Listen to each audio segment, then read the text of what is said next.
So, a mysterious discovery was made deep in the Red Sea, the so-called death pools. Woo, that's scary. In 2020, researchers embarked on a dive into the Red Sea. The mission spot was in the Gulf of Aqaba, between Saudi Arabia and Egypt. Near the end of their expedition, as they ventured deeper into the darkening waters, they noticed some strange seaweed floating above the seafloor. They decided to use a remotely operated vehicle and investigate it. Suddenly, they discovered these strange, motionless lakes of water within the sea. These are called brine pools. They're basically pockets of salty water deep on the ocean floor. And when I say salty, I mean it. Sometimes they're up to 8 times saltier than the ocean water itself. Mysteriously, they don't mix well with the surroundings. They formed millions of years ago, sometime during the Miocene epoch, back when weird creatures roamed the earth, like me, and deeply buried mineral deposits dissolved into the water. The largest pool spans about 170,000 square feet. Meanwhile, 3 smaller ones are under 107 square feet each. At first, this discovery didn't seem that scary. But here's why they're so horrifying. Not only are they disgustingly salty, they also lack oxygen. Now hold on a sec, isn't that normal for something that's underwater? Well, it turns out the Earth's waters are full of oxygen, and at least half of this element on our planet comes from the oceans. Just like plants on land, marine plants such as phytoplankton, seaweed, and algae munch on sunlight and produce oxygen through photosynthesis. They release lots of it into the surroundings. Marine life then eats half of it, so only about a quarter of the oxygen that we breathe actually comes from the oceans. Just like us, sea creatures need this element to survive. Without it, they can't breathe and support their metabolism to live. That's why these pools are super dangerous for most of them. It's like a puddle of thick syrup for bugs. When they get in, the poor things immediately suffocate and pass away. Which is why the pools are surrounded by a graveyard of marine animals. But let's see how these things can exist in the first place. Have you ever tried making ice cubes from salty water? Spoiler, it's pretty hard. When you add salt, the water gets harder than usual to freeze, a phenomenon that has a funny name, freezing point depression. Oh, that's because salt interferes with the hydrogen bonds between water molecules. As it finally freezes, stuff like particles, dirt, or dissolved salts get pushed out to the sides. As a result, the salt's kind of squeezed out of the ice crystals and gets trapped near the edges in small bubbles or pockets. Something similar happens in the ocean when seawater starts freezing under super cold polar caps. The salt doesn't freeze with the water. Instead, it gets pushed out, forming a super salty cold liquid, the brine. And then it sinks down to the ocean floor. On a large scale, all this process also helps currents to form. Despite being so dangerous, the pools are still full of microbial life, because microbes couldn't care less, they'll survive anywhere. There are literally thick mats of them in the brines. There are also some salt-loving creatures, like shrimps and eels, hovering around the pool's edges. They're being super creepy, waiting to catch unsuspecting prey that ventures too close to the toxic death pool. Ew. Well, it sounds icky, I know. But this discovery gives us some fascinating insights into how life might have originated on Earth. We already know from the evolution theory that we came from the ocean, but now scientists think that life might have begun in the deep sea in some super dark, oxygen-free places. These brine pools are like time capsules. They're one of the closest things we've found to the early Earth. They can tell us the planet's history of earthquakes, floods, tsunamis, and more. For example, they have some traces of rainfall that happened over 1,000 years ago. And they can also help us search for life on other water-rich planets. For example, Mars most likely used to have huge oceans on it. Now, NASA scientists want to send a special instrument called HABIT for a special red planet mission to study things similar to our brine pools. This will tell us more about how life appears and survives in the universe. There is lots of unexplored fascinating stuff like this in the Red Sea. That's why scientists conducted the so-called Decade Expedition and spent around 5 months exploring the place. This expedition was launched by the National Center for Wildlife. They made so many remarkable discoveries that now we've got 77 new research papers. For example, they found over 10 blue holes, incredible underwater sinkholes that host unique ecosystems. They also learned that dolphins can use those blue holes to protect their young from predators. Scientists also found traces of great white sharks, a creepy community of deep-sea lanternfish living in low oxygen conditions, and even a new coral species. It's the most resilient deep-sea corals that also vibe just fine without oxygen, like microbes we mentioned.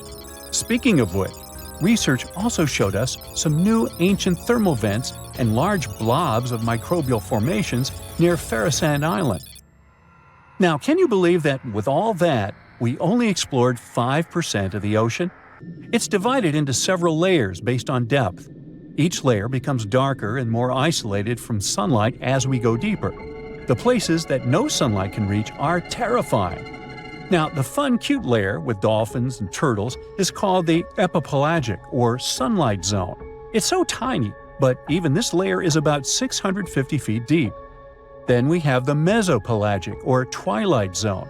It's the layer of mysterious octopus, shark, and other loners, which extend to about 3,000 feet down. And then the horrors begin after this one. We encounter the bathypelagic or midnight zone. It extends to 13,000 feet below the surface, about a half of Everest above you. Here we have the famous poor blobfish, squids, and anglerfish. Below it is the abyssal zone. It extends to about 20,000 feet deep. Since there's not much sunlight or oxygen, as we mentioned, most creatures here are quite small, like tube worms and shrimp. The darkness continues until we arrive at the scariest place of the planet, the place full of trenches formed by tectonic plate movements, the Hadal Zone. It's named after Hades, the deity of the underworld in Greek mythology. Just like Hades' realm is dark, remote, and guarded, the Hadal Zone is the deepest and most depressing part of the ocean. It starts at depths of around 20,000 feet and can go down to 36,000 feet and more. The famous Mariana Trench also belongs to this zone. Only 3 people in history have ever explored these depths in person, making it one of the least explored and most mysterious places on our planet. However, despite crazy high pressure, near freezing temperatures, and complete darkness, there are still things who manage to survive here. Guys like amphipods, which are critters who feed on dead material sinking from above, and the Hadal snailfish, which lives as deep as 27,000 feet. So scientists used to assume that if there's no sunlight, there wouldn't be that much oxygen around. But one day, a research team decided to measure the levels of oxygen in one of those deep zones. Surprisingly, the levels were super high. They checked the equipment thinking that it was malfunctioning, but nope, all the sensors showed the same thing. Turns out the oxygen was somehow generated by rocks. These small potato-sized rocks on the seafloor are called polymetallic nodules. They're rich in metals like copper, nickel, and cobalt, and they're basically like small batteries. When you put a battery in salt water, it can produce bubbles of gas, a process called electrolysis. In the same way, these rocks create tiny electric currents, which are powerful enough to produce the same gases, splitting water molecules into hydrogen and oxygen. It's the first time we saw oxygen being produced by some non-living minerals. This is what scientists now call dark oxygen. It turned out that about half of large marine species, or megafauna, were living just on dark oxygen alone. All these discoveries are reshaping our understanding of where and how life could evolve. It means that we might be able to find life on other planets or satellites with low oxygen conditions, like Enceladus and Europa, the moons of Jupiter and Saturn, and they have large bodies of frozen water on them. Wow! Hey now, get ready to dive into the Sea of Mysteries, also known as the Black Sea. It is the largest inland body of water in the world, bigger than the entire state of California. It has dozens of lost ships and some secret underwater tunnels. And some people believe it's an ancient quarry that was mined out in 6 stages. The Black Sea has distinct vertical layers that don't mix, with higher and lower salinity. The salty water comes from the Mediterranean, and fresh water comes from rivers. 10 of the largest rivers in Europe flow into the Black Sea. It receives more fresh water from the rivers and rainfall than it loses from evaporation. The extra water flows through the Bosphorus into the Marmara Sea, There are two flows going through the straits. The upper flow leaves the Black Sea and takes surface water out of it. The bottom flow carries salt water from the Mediterranean to the Black Sea. That's why the upper layers of the Black Sea are less dense than its saltier lower layers. The oxygen that comes from the atmosphere and photosynthesis stays in the surface layers. Everything deeper than about 300 feet in the middle and up to 500 feet near the edge is not fit for life. Only certain bacteria can survive in these conditions. Although there's no air deep down in the Black Sea, the upper layer is home to around 750 species of phytoplankton. Eggs and larvae of fish and invertebrates chill in coastal regions. There are also 180 fish species in the Black Sea, and some of them are valuable, such as horse mackerel, spiny dogfish, and sprat. The water level in the Black Sea is always the same because there are no high or low tides, so the sea is always calm, quiet, and serene on the surface. But it has one surprise feature: an underwater river. It's a current of salty water flowing through the Bosphorus Strait and along the seabed. This amazing discovery was made by scientists from the University of Leeds and was announced in 2010. It's the first undersea river of its kind ever found. The river forms because salty water from the Mediterranean Sea spills through the Bosphorus Strait into the Black Sea, where the water is much less salty. The no-air zone of the sea is an ideal conservation chamber for what's hiding on its bottom. The Black Sea is like a treasure trove for shipwrecks, and we discovered it by accident. Some maritime archaeologists were studying sea levels to see how quickly the water levels rose after the last ice age, and they ran across over 40 previously unknown shipwrecks as a complete bonus. Researchers used two remotely operated vehicles to explore the seafloor and the wrecks.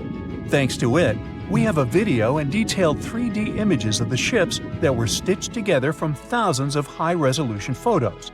According to the New York Times, some of the standout discoveries among the 44 ships found include a medieval training vessel from the 13th or 14th century. Expedition members nicknamed another ship from the Ottoman Empire the Flower of the Black Sea for its beautiful petal carvings. The team also noticed unusual details on other ships, like coiled ropes, chisel marks, rudders, and other carvings. So far, they haven't announced any plans to excavate the shipwrecks, but the ships might be filled with historical treasures like books, parchments, and documents. It's worth a try to rescue them. The most extraordinary discovery in the Black Sea is what archaeologists believe to be the world's oldest intact shipwreck. It has been lying undisturbed for over 2,400 years. This ancient Greek vessel, 75 feet long, was found with its mast, rudders, and rowing benches all still in place, over a mile beneath the surface. Researchers believe the ship was a trading vessel, like those depicted on ancient Greek pottery, such as the Siren vase in the British Museum. This vase, or vase, dating from the same period, shows a vessel carrying Odysseus past the Sirens. The team took a small piece for carbon dating, and the results confirmed it as the oldest intact shipwreck known to humankind. The fact that it's so elaborate and well-preserved deserves a standing ovation for shipbuilders of the ancient world. Without microbes, worms, or other creatures to eat away the wrecks, it's no wonder the ships are in almost perfect condition. If the Titanic had sunk in these waters, we would have found it in a much better state now, not being eaten by nasty underwater microorganisms. Now, there's an interesting theory called the Black Sea Deluge hypothesis, which suggests a huge flood happened around 7,500 years ago. Two geologists in the 1990s suggested that at the end of the last ice age, when the Earth's climate was heating up, ice sheets were melting and sea levels were rising. The Black Sea was a much smaller freshwater lake. It was separated from the Mediterranean Sea by a natural dam at the Bosphorus Strait. As global sea levels rose, the Mediterranean overflowed into the Black Sea basin. They suggest the sea level rose by 6 inches every day, flooded coastal settlements, and changed the environment for good. Samples from the Black Sea floor show a sudden shift from freshwater to marine species around that time, which means there was a rapid influx of salt water. Underwater surveys have also found what look like the old shorelines and human-made structures. So, people were living in areas now submerged by the Black Sea. Plus, the timing of this flood matches up with known patterns of human migration into Europe, Asia, and Africa. They also say this flood could be the terrible flood from the story of Noah's Ark. Critics of the deluge theory say the evidence isn't as straightforward as it seems. Some think the transition from freshwater to saltwater in the Black Sea was more gradual than one sudden flood. They're also debating if people left the settlements before they went underwater or as a result. An old chronicle that's been around for about a century says there were 2 underground tunnels starting in what is now Romania and Bulgaria and stretching all the way under the Black Sea to Turkey. Back in the day, peasants used these tunnels to move their flocks of sheep to the Ottoman Empire and countries on the Asia Minor Peninsula. Who built these tunnels and why they run under the sea is a complete mystery. At some point, the entrances to these tunnels were sealed off for national security and were under tight guard.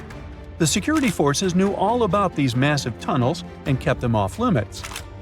In the 1980s, a group of people working on the Danube-Black Sea Canal accidentally found another entrance to these mysterious tunnels. This one was in a cemetery in a town of Romania.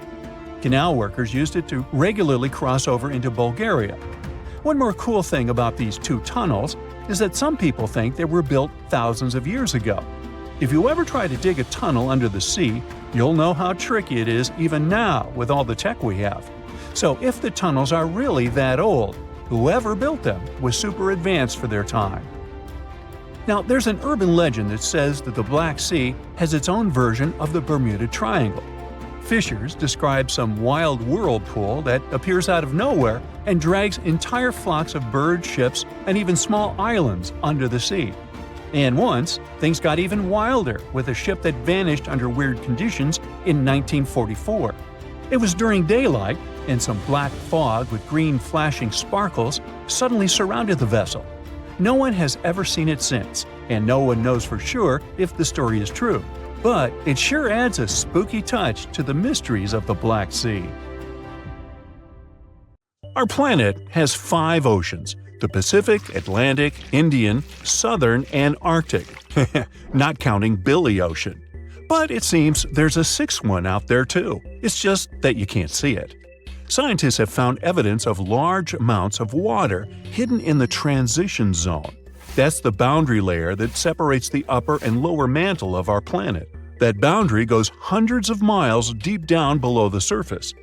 Natural diamonds usually form in the mantle, but at depths of up to 155 miles. Some of them are very rare. They may come from deeper depths.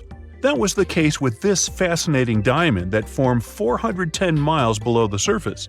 The gem was big enough for scientists to study it and determine what it was made of.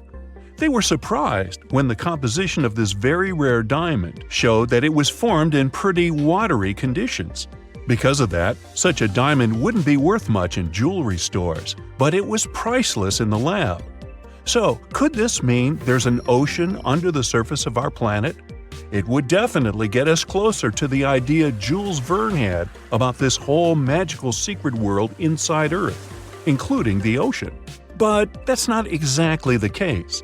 The water is there, true, but it's not like you can enjoy the view watching waves splashing around like on the surface of our planet. The water is actually stored within the minerals. That's why this area is so wet. Let's now move to Africa to keep up with the story, or to be more specific, to a spot called the Afar region. It's part of Ethiopia and a place where 3 tectonic plates meet. Tectonic plates are large pieces of our planet's crust that slowly move. These movements cause earthquakes and produce volcanoes, mountains, deep underwater valleys we call trenches, and so on. And the Afar Valley is where the Arabian, Somali, and Nubian plates meet. Together, they form an intersection in the shape of a Y. Why? Let me tell you. These plates are moving all the time. The Somali plate is moving southeast toward the Australian and Indian plates. The Arabian plate is moving north, getting closer to the Eurasian plate. At some point, it will close the Persian Gulf. This movement of plates has created something we call the Great Rift Valley, considering there are, all these cool rifts. The Aden Ridge to the east, the Red Sea Rift to the west, the Oculus Rift and the East African Rift to the south. But the East African Rift is something we want to focus on, because this one could be the key to this potential sixth ocean, but this time on the surface. A continental rift is a spot where two tectonic plates that form a single continent start to separate. Here it's the Somali and Nubian plates. Together, they're parts that make up Africa. If they keep moving in separate directions, this currently continental rift may become what we call an oceanic spreading ridge. In other words, when the plates are far enough apart from each other, there will be an enormous crack between them. This way, magma will freely flow up from beneath them. It'll be cool and eventually start creating a new ocean floor. Africa will be split into two parts, and there will be a new ocean flowing between what will turn into two mini-continents. Nope, it's not time to get your swim trunks and sunscreen yet. Even if the Somali and Arabian plates do move far enough to form an oceanic spreading ridge, it'll take millions of years before this happens. So I guess it's more interesting to stick to exploring this sixth ocean below the Earth's surface for now. The idea of subsurface oceans goes beyond the borders of our planet. It's possible many moons and planets out there have them too. Our home planet is the only one we know about with consistent bodies of liquid water on the surface, true. In our solar system, we circle around the Sun in something called the habitable zone. The temperature and atmospheric pressure within this zone allow water to remain in liquid form all the time. But a couple of moons in our solar system could also contain significant amounts of water under their surface. Enceladus, one of Saturn's moons, is the first one. Enceladus is a small frozen ball, 7 times smaller in diameter than our moon, but it's the 6th biggest moon of Saturn. Nearly a decade ago, a spacecraft found evidence that there was a large ocean under its surface. It found and sampled water from the eruptions that resembled geysers. A geyser is a rare type of hot spring that erupts and sends jets of steam and water into the air. Like Old Faithful in Yellowstone? Well, this water was erupting through fissures in the ice at the south pole of the moon. That means there might be a liquid ocean under the thick layers of ice. The ocean there is almost nothing like ours. The ocean on Earth is relatively shallow, on average 2.2 miles deep, and it covers 3/4 of our planet's surface. It gets colder the closer you come to the seafloor, and is warmer if you stay close to the surface because of the sun's rays. But the subsurface ocean on Enceladus is at least 18 miles deep. It's cooler at the top because that part is near the ice shell, and warmer at the bottom because of the heat coming from the moon's core. But both our ocean and the ocean on Enceladus are salty. Enceladus is one of the few places in our solar system that has liquid water, which makes it an interesting spot to search for signs of life. Another one is Europa, one of Jupiter's moons. Scientists think similar eruptions of water could be happening there. Knowing there are such geysers there tells us these moons have their own source of energy. Maybe the energy that makes the water erupt comes from gravity or radiation. The same energy could keep a large body of liquid water under the ice. It could even support some forms of life. There are thousands of planets beyond our solar system that orbit other stars. Some are even in the habitable zone. Over 1/4 of the ones that we know about could have liquid water, but the majority of them probably have oceans under their surface, like Enceladus and Europa. Pluto might be on this list too, since it's possible it hides a liquid ocean under its thick frozen shell. This subsurface ocean likely formed long after the dwarf planet did, after the heat coming from radioactive elements in Pluto's core melted some of its ice. There's also something called water worlds. Those are moons or planets with global oceans that are more common than we thought. Some call Earth a water world too. 71% of its surface is water after all. And when you look at our home planet from space, you mostly get those blue marble pictures. When exploring other planets, especially those outside of our solar system, researchers often go with a policy of follow the water. After all, water is the main element we know that's necessary for supporting life. And when there's a water world that's close to its parent star, scientists assume it must have formed way farther and then moved closer once its orbit shrank. The composition of the planet was set when it was in a colder orbit, or, in other words, when it made a wider circle around its star. We call the process of orbital shrinking a migration, and if water worlds are really that common, it can be proof that migration really happens. Exoplanets are all those planets that orbit around other stars, not our Sun. Some exoplanets may have oceans that are way deeper than any of those in our solar system, hundreds or even thousands of miles deep. Our Mariana Trench is scary, and it's not even 7 miles deep. And those exoplanet oceans are, wow, almost bottomless. The tranquil-looking Lake Manon in Cameroon is one real trickster. At first, it may seem calm and peaceful, but this lake is like a fiery volcano waiting to erupt at any moment. And it doesn't even have the decency to give any warning signs. Its last outburst was way back in 1984, which caused a bang that left everyone in awe. It's like the lake's got a soda can mechanism down there, or in technical terms, it experiences a limnic eruption. This rare phenomenon happens when gas from deep under the water suddenly erupts. Certain things have to happen prior for it to occur though. There are some things you can look out for if you feel worried. For starters, if the vegetation around a lake looks a bit flattened, it might have previously experienced a limnic eruption. That's because the water can pop up with a lot of pressure and overflow. The water being a bit warmer all of a sudden can also mean you need to head to safety. There's this lake in Kazakhstan that looks like a total disaster on the surface, with empty tree trunks sticking out of the water. Not cute. But if you're feeling daring and want to take a swim, you'll be transported to a whole new world. Its story goes back to the year 1911, when there was a landslide that filled the valley with rainwater, completely submerging a local forest. As mesmerizing as it might sound, it's no easy task to dive in. The water is freezing, and all the algae, plants, and submerged trees make it a risky obstacle course. Have you heard about this scorching lake on the sunny Caribbean island of Dominica?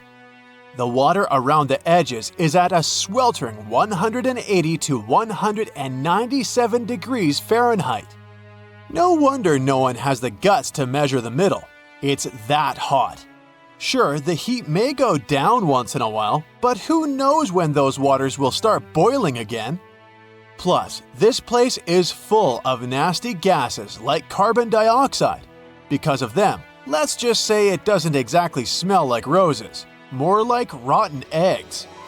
So unless you want to end up looking like a boiled lobster, I suggest you stay away from these waters.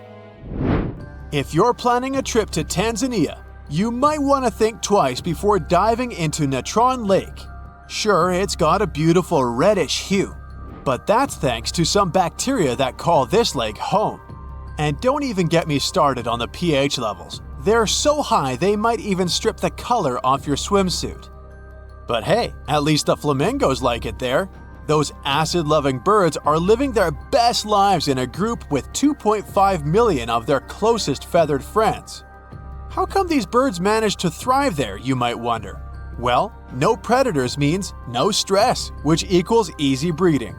They also love feasting on that fancy bacteria, which makes the water all pink. You may think that Belize's Great Blue Hole is just calling out to you with its stunning blue hues and close proximity to land. But hold your flippers, because there's a catch. Sure, it's about 900 feet across and 300 feet deep, but lurking beneath the surface is a confusing patterns of tunnels filled with coral and wildlife. It's like finding your way through a maze at a theme park, but with more fish. And as if that wasn't tricky enough, the deeper you go, the fewer creatures you'll encounter. Why, you ask? Well, it turns out that there's a sneaky layer of hydrogen sulfide that covers the entire width of the hole, depriving any living creature of oxygen. Plan on heading to the Devil's Kettle Waterfall in Minnesota? This one won't necessarily be dangerous for you, but you might end up losing some of your stuff out there if you don't pay attention. That's because this waterfall experiences a phenomenon that's a real head-scratcher for geologists. One part of the waterfall flows normally, while the other part disappears into a big ol' hole. And get this, not even ping pong balls can make it out. Scientists decided to investigate, and they went all out, even using GPS trackers. Initially, they couldn't figure it out until they realized that the hole acts like a giant blender. That water is getting spun around so hard, it's basically obliterating everything in its path. They finally measured the water volume and saw that it was still there, so it was supposed to come back out somewhere. The most likely explanation is that the water is probably re-emerging in the stream located beneath the waterfall. You've surely heard of the Bermuda Triangle. I mean, that's old news. But let me tell you about the Pacific's very own watery trap called the Devil's Sea. It's like a game of hide and seek, but with ships. They disappear and we can never find them again. The Kayo Maru No. 5 was on a mission to investigate a volcanic island, but the trip ended up being just one way. Add a dash of detective work to the subject and you'll find out the whole story about the Devil's Sea is more myth and less fact. But it doesn't make it any less interesting. If you're still interested in some mysterious ship disappearance, then Lake Superior is the place you'll want to read about. Even the most skilled scuba divers can't find a single piece of all those lost vessels. The main character of this lake story was a ship called the SS Edmund Fitzgerald, the biggest one to sink in the Great Lakes. To this day, people aren't sure why it sank. So, you're planning a little swim in one of the Great Lakes, huh? Well, might want to steer clear of Lake Michigan, unless you're really into extreme water sports. This bad boy has a reputation for being the most dangerous of the bunch, thanks to some sneaky undercurrents that like to snatch unsuspecting swimmers. Make sure to watch out for those pesky piers and docks that only add to the lake's swimming difficulty. If you're feeling adventurous, you might want to skip the months of October or November. This is when the temperatures start to drop and the currents get extra wild. Tibet has its dangerous lake too, and at first glance, it's gorgeous. But don't get too excited. It's got a salt content so high that nothing can survive in it. Some villagers around there actually consider it to be tainted with some sort of substance. The cherry on top? Other locals believe there's a selfish creature living in the lake who's hogging up all the space for itself. No wonder its nickname is Darkness. No list of dangerous waters is complete without Lake Victoria, the big kahuna of African lakes and the third biggest in the whole wide world. But beware. Not all its waters are safe for us humans. Some regions can be real troublemakers because this lake has its own personal climate. And what does that mean? Mostly that you can't trust the weather here one bit. You could be soaking up some sweet rays one second, and the next you're running from a torrential downpour. Unless you want to be caught swimming in a storm, steer clear of this moody lake. You might have already seen pictures of Lake Hillier. It's like a giant pool of grapefruit juice in Australia. Scientists have been scratching their heads over it for centuries because they still can't figure out with certainty why it's pink. But here's the kicker, it's not the only one. Yep, there's another pink lake out there called Lake Retba. Both of these lakes have super high salt content, which is apparently a magnet for some fancy microorganisms. These little guys produce beta-carotene, you know, the substance that's in carrots, and that's what gives these lakes their groovy colors. Interested in swimming in this lake? It's not technically dangerous, Because the water has such high amounts of salt in it, there are no scary sea creatures to worry about. But, on the other hand, you'll need to make sure you don't accidentally take a sip. Drinking highly salted water will make you dehydrate faster than a plant in the desert. So imagine stumbling upon a creature so huge it could dwarf even the largest known marine animals today. Scientists discovered the fossils of this beast on England's coast and believe it once ruled the waves. The new species was named Ichthyotitan severnensis, but thankfully for me, scientists nicknamed it the Little Stock Monster. Its estimated lengths range from 72 to 85 feet long, almost as big as a blue whale. Megalodon can't even compare to this. It was only about 60 feet long. And what's crazy is that this fossil we found wasn't even an adult, so who knows what their actual size was. The first piece of the Little Stock Monster was discovered in 2016 in the Westbury Formation. Researchers found a 3-foot-long jaw part that belonged to an unknown species. For years, this single fragment had been driving them crazy because they had no idea what that animal was. Then, in 2020, a miracle happened, of sorts. A father with his 11-year-old daughter found the second piece of fossil on a beach.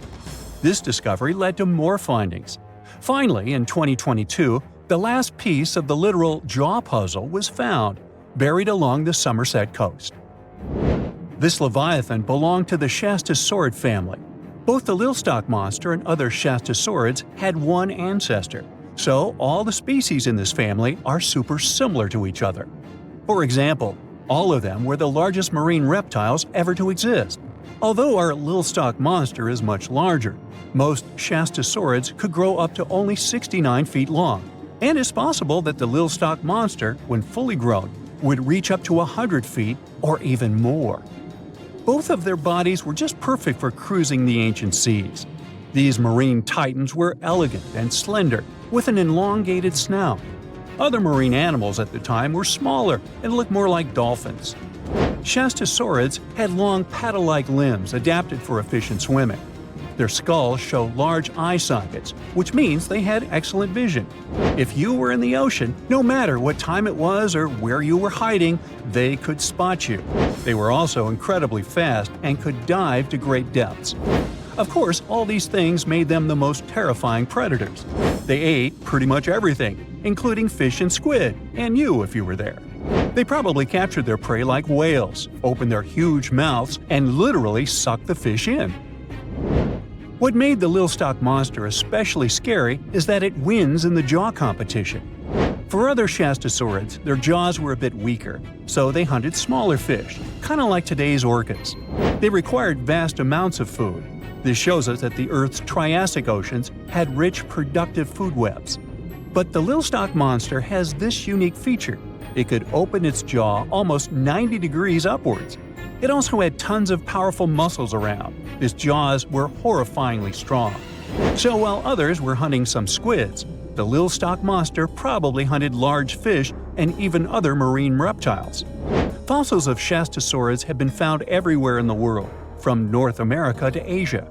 This means that these creatures dominated and terrorized the oceans for millions of years, although even they weren't completely safe from scavengers. And that's exactly why we struggle to find these fossils now. Scavengers didn't leave any remnants of them. So, while we have some fossils of this marine family, they mostly remain a mystery for us. They lived in the oceans about 200 million years ago, in the late Triassic period. The Earth looked completely different back then. All continents were united in one Pangaea, a huge landmass. Some parts of this supercontinent were covered with lush conifer forests, while others were dry deserts and open prairies. It was before the famous Jurassic period, but there were already first pterosaurs and amphibians. It seems like those monsters were crazy resilient. The Triassic period was super unstable, but they survived through many changes in the environment. Well, until the last one. The Triassic Extinction came out of nowhere. It was one of the Earth's big 5 extinction events. It wiped out almost all species on the planet, including these leviathans. It's still not clear what happened exactly, but it looks like there was a huge tectonic activity. Volcanoes in the oceans were going crazy back then. These massive volcanic eruptions have probably altered the climate and ocean chemistry, leading to the extinction of many species. Scientists have a theory that it might have happened because there was a rain of comets flying to our planet from the Oort cloud. This likely happens about every 200 million years or so. I wasn't around then, so I'm just guessing here. In any case, after the extinction, the Earth took some time to recover. Then it entered the famous Jurassic period. More terrifying sea monsters were on the way. One of them left us a colossal skull. This fossil is 150 million years old, and it also belonged to a sea beast from Jurassic times. They called it the Shipwrecks. The name is very fitting. This monster could have broken a car in half with one bite. It was also discovered accidentally. A fossil enthusiast was walking along the Jurassic coast. This place is famous for having tons of ancient fossils, all because of the erosion and stormy weather. Typically, people find small spiral fossils here. However, this time, he discovered a giant sea monster fossil. Excited, he contacted scientists. They arrived at the spot right away and then had to carefully climb down a cliff to search for the rest of the skull. This fragment alone is 6.5 feet long. Turns out, it's a newly discovered species of pliosaurs, giant predators of the ancient seas. Pliosaurs were among the largest marine predators ever. Some of them grew up to 40 feet long. They used their huge teeth to snatch and devour prey, including other reptiles. Well, at least those creatures are far gone. But what about the horrors that still live in our oceans? Recently, biologists discovered the world's longest animal, the one that's still alive to this day. They found it off Australia's coast, on the Gascoyne coast, a very mysterious and unexplored place. There, underwater vehicles stumbled upon a frightening 150-foot-long siphonophore. That's twice as long as many blue whales and 3 times as long as a humpback whale. Doesn't it kind of look like one of those toy string worms? But this creature isn't friendly at all. It's a string-like deep-sea predator. What's even more scary is that this isn't actually one creature. It's a colony of small clones working together as one. Basically, collective consciousness. Ooh, Borg. Together, they stretch out like a single long string in the water. This creature might be the longest siphonophore ever found, and it was discovered at a depth of around 2,000 feet. Siphonophores, similar to jellyfish, capture their prey by dangling stinging tentacles in the water. When their tentacles touch small crustaceans and fish, they get paralyzed, and then they're reeled up to the colony's body. Expeditions to Western Australia's underwater canyons were definitely worth it. Together with that siphonophore, scientists have discovered up to 30 potential new marine species. Among them were a new octopus or squid, a long-tailed sea cucumber, glass sponges, and giant hyroids, colonies of animals resembling upside-down jellyfish. None of them have been seen before in Australia. But most of them weren't as scary as the one that was recently discovered in the Gulf of Mexico. This creature is straight out of a sci-fi thriller, a 26-foot-long mangapinna squid or big fin squid. It was discovered near an offshore oil rig at a depth of more than 7,800 feet. It has incredibly long elastic tentacles, which can be 15 to 20 times longer than its body. It holds them at right angles to its body, making it look even creepier, almost as if it has elbows. And yes, it's another deep-sea predator. These 10 tentacles probably help the squid trap their prey and drag it onto the seafloor. We barely know anything about this extraterrestrial-looking creature because they're very hard to find and study. And if you think their tentacles are awful, just check out these creatures with 20 arms. This thing looks like a facehugger. This new species is lurking in the frozen depths of Antarctica. Experts were searching for cryptic sea animals known as Promachocrinis, or Antarctic feather stars. They're kind of similar to starfish and sea cucumbers, but have an otherworldly appearance and can live up to 6,500 feet below the surface. It's called the Antarctic strawberry feather star. Despite its pretty name, its appearance is anything but cute. It has a bizarre strawberry-like body from which 20 spindly arms branch off. Its coloring ranges from purple to dark reddish, and the arms all have different lengths and thickness. Ooh. Who knows how many more of such scary creatures we'll discover in the future? The Baltic Sea Anomaly. In 2011, a diving team came down to the bottom of the northern part of the Baltic Sea. They went on a treasure hunt, but what they came upon was a pretty weird object. When they took photos and showed them to others, many believed it was a sunken spaceship of another civilization. Other people thought that some natural causes formed the object, but the metals inside the structure definitely couldn't have been formed naturally. Now, some scientists even believe it was something that appeared way back in the Ice Age. Maybe it was even a meteorite that ended up trapped under ice back then. A maelstrom is a whirlpool, some sort of a powerful rotational current that forms when two currents collide and create a circular vortex. Even fearless Vikings were afraid of maelstroms because those were forces so powerful that they could sink large ships. These whirlpools remain dangerous even today, but luckily, not for big modern ships that are large enough to withstand the power of maelstroms. But a cruise ship that gets into a maelstrom usually faces massive waves that can rock even big vessels from side to side pretty intensely. A maelstrom can be so strong, it can turn into some sort of an underwater black hole. Yep, black holes are not only present in the cold expanse of space, you can find them here on our home planet too, swirling in the oceans. They're similar to those in space, since they're compacted so tightly that nothing they trap can escape. Underwater black holes often span up to 93 miles in diameter. And if you got into one of those, you probably wouldn't even know it. These black holes act like vortices, but because of their size, even professionals can hardly see their boundaries. Here's something relaxing. Next time you go to the beach, pay attention, and maybe you'll see an optical phenomenon called the green flash. You can see it shortly after sunset or right before sunrise.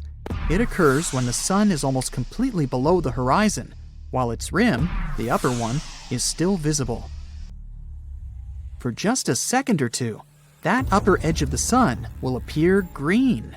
It's because you're looking at the sun through thicker parts of the atmosphere as it's moving down in the sky. As it's dipping below the horizon, light refracts, or bends, in the atmosphere and gets dispersed.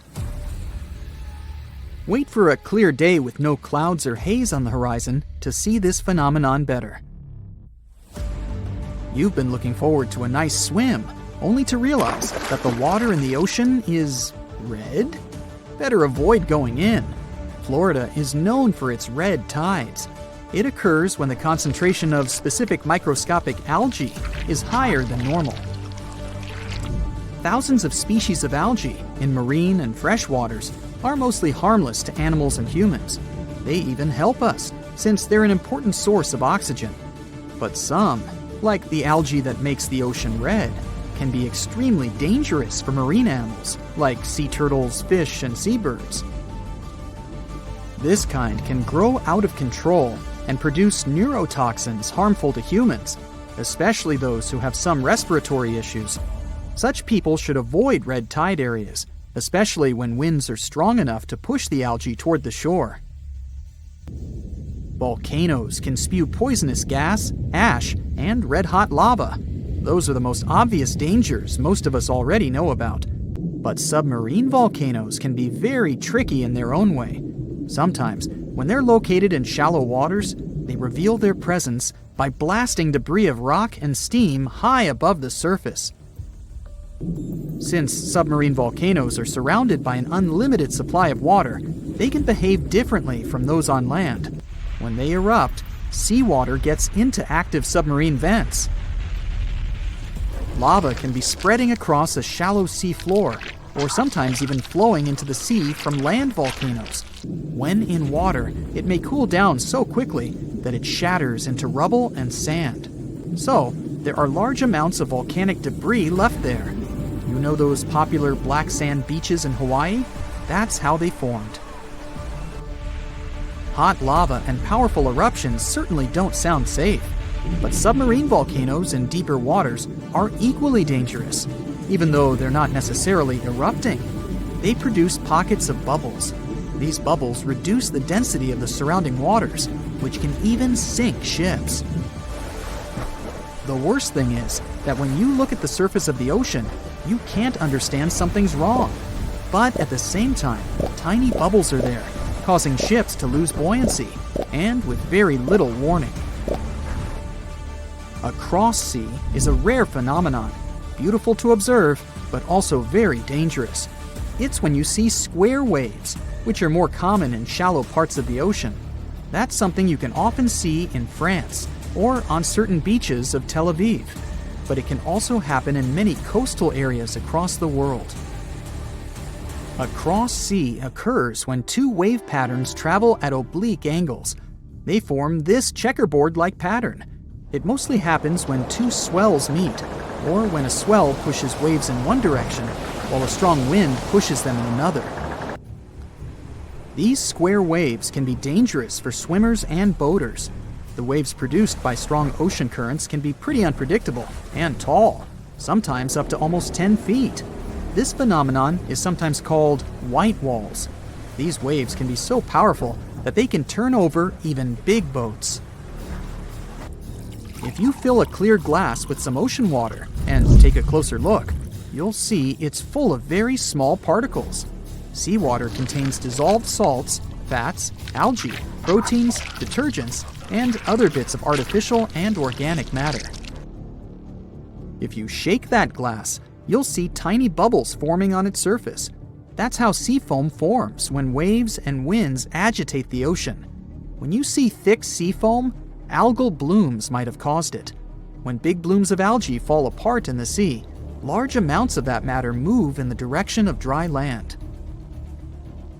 Most kinds of sea foam aren't dangerous to humans, but when blooms of algae fall apart, it can have a negative impact on both the environment and people.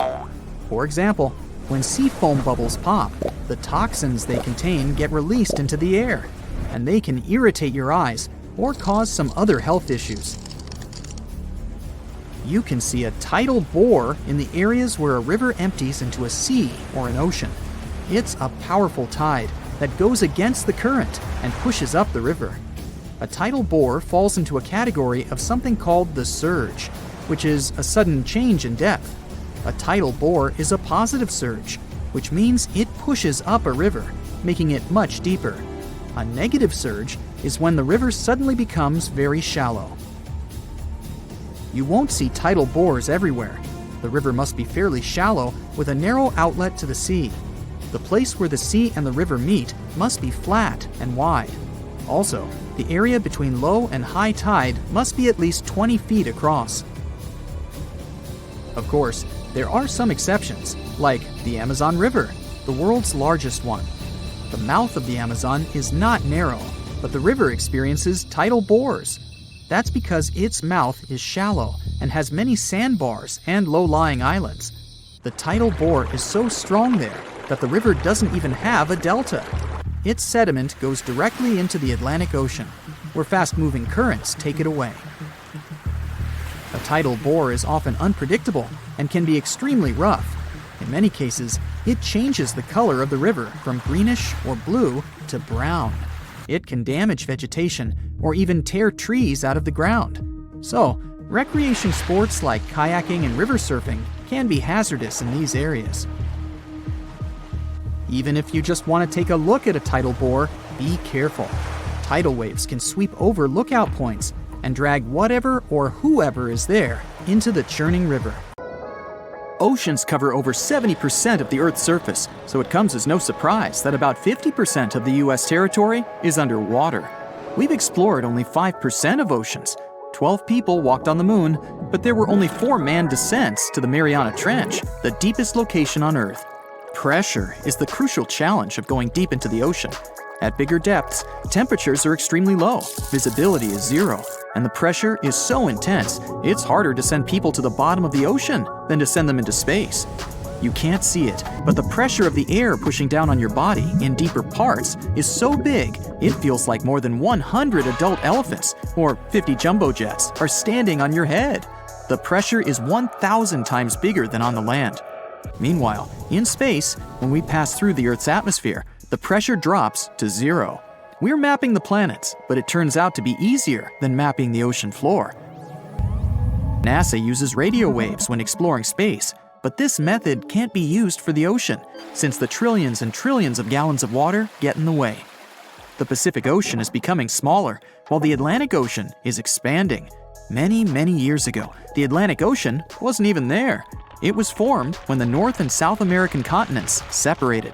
Now it's growing bigger at a rate of 2 inches per year, while the Pacific Ocean is shrinking a bit.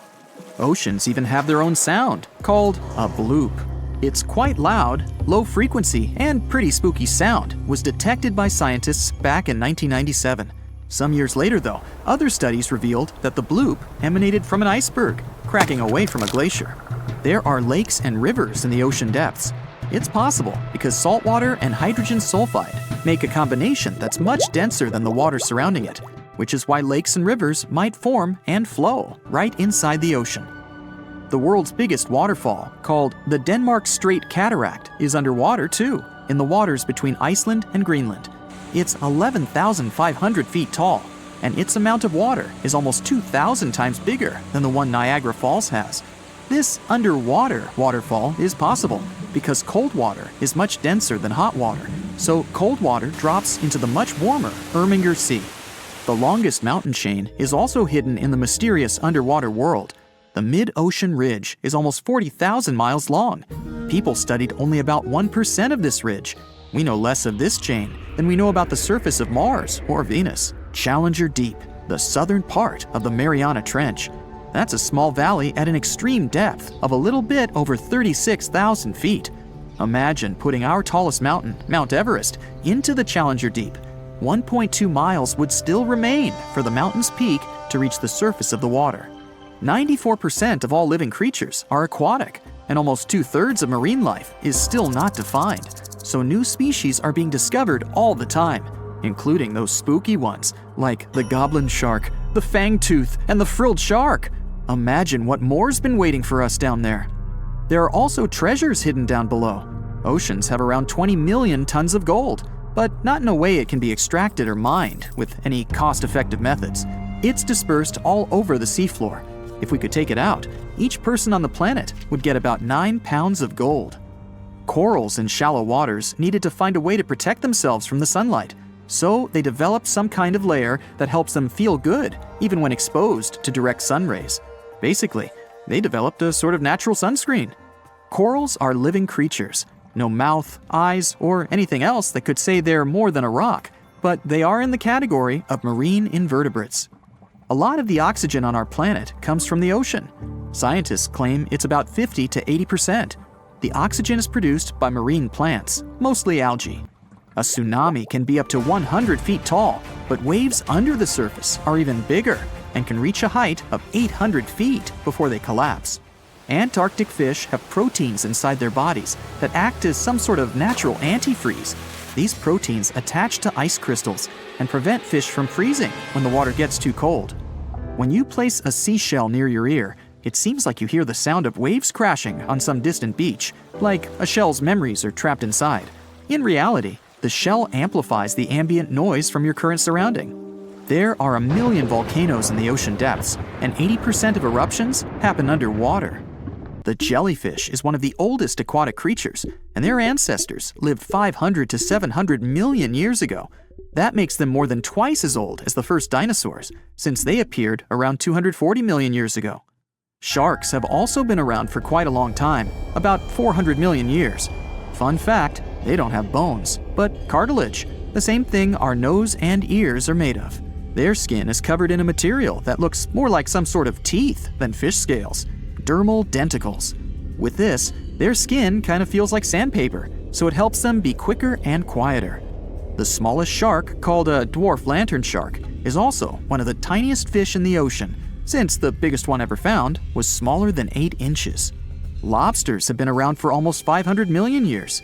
Scientists found fossils of some kind of a huge 7-foot-long lobster, which was one of the biggest animals living at those times. Dolphins are some kind of sleepwalkers, since they sleep with only half of their brain. They close one eye at a time. Sea turtles are quite adaptive animals, and they live on all the continents, except Antarctica. Octopi are incredible marine dwellers. They have blue blood, 3 hearts, and 9 brains. The central one and the other 8 brains are distributed among their 8 arms. They also can regrow an arm in about 100 days. Sea sponges don't have a head, eyes, a mouth, bones, lungs, a heart, or a brain, but they're still living beings. A seahorse is technically a fish, even though it doesn't look like one. This specific animal has no stomach or teeth. Food goes through its digestive systems really fast, so these animals must eat more or less all the time to stay alive. Seahorses can eat more than 3,000 brine shrimp per day. There's a unique spot in the Pacific Ocean where you're farther from all your problems than in any other place on Earth. It's called Point Nemo, and it's about 1,500 miles away from the closest points of land. It's quite hard to get there. First, it's not a bit of land, so you can't actually see it. Second, even the person who discovered it back in 1992 never visited it. The ocean doesn't get struck by lightning as often as the land does, but when this happens, the results can be way worse than on the ground, since water is conductive, so lightning spreads across the ocean really fast. Cold water surrounding your body while swimming may feel refreshing, but that's not a protective layer, and you can still get sunburned. In fact, the water only reflects 10% of UV rays, while the sand reflects an additional 15% of the sun's rays. The temperature in oceans varies. Sometimes you can find water with a temperature of up to 40 degrees Fahrenheit, while there are hydrothermal vents in the seafloor too. They release water that goes up to 750 degrees Fahrenheit. Ouch. There's this thing called the Milky Sea phenomenon, a stunning scene where the water glows with such incredible light that it looks like it's not from our planet. This area is so big, you can see it shining from space, and the mysterious phenomenon usually can be seen in the Indian Ocean. Sometimes, while chilling on a beach, you can see green flashes over the horizon. That happens because the atmosphere bends sunlight when it's passing through, after which it separates the light into different colors. This is in the same way a prism splits the light into what we later see as small rainbows. Black holes have incredibly strong gravitational force pulling objects in. Even light doesn't have a chance to escape it.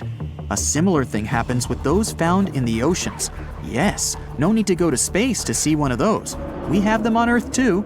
It's just that they don't catch the light, but the water. They are enormous whirlpools, sometimes bigger than whole cities, and they're spinning against the main current, swirling billions of tons of water and everything else on the way. Suppose everyone in the world wants to do this, and countries started investing billions of dollars in this project. In that case, we can colonize the ocean floor. The question is, why would we need this? For the same reason we're going to colonize Mars, to save Earth from overpopulation. Why do we need to move to the red planet in the near future if we can live underwater? It'll be cheaper, safer, and most importantly, not far from our home. You don't need to stay in cryocapsules for years to wake up hundreds of millions of miles away from your planet. It's much easier to take an elevator down to the underwater city, hang out there, and enjoy the views of marine nature. Besides, staying on Mars will surely cause severe mental problems for people. Panic, stress, and the realization that you can't return to your home whenever you want can put serious pressure on your mind. It's better to live under millions of tons of salt water, and the reason why we have to do this is a need for more resources. There are about 8 billion people on Earth right now.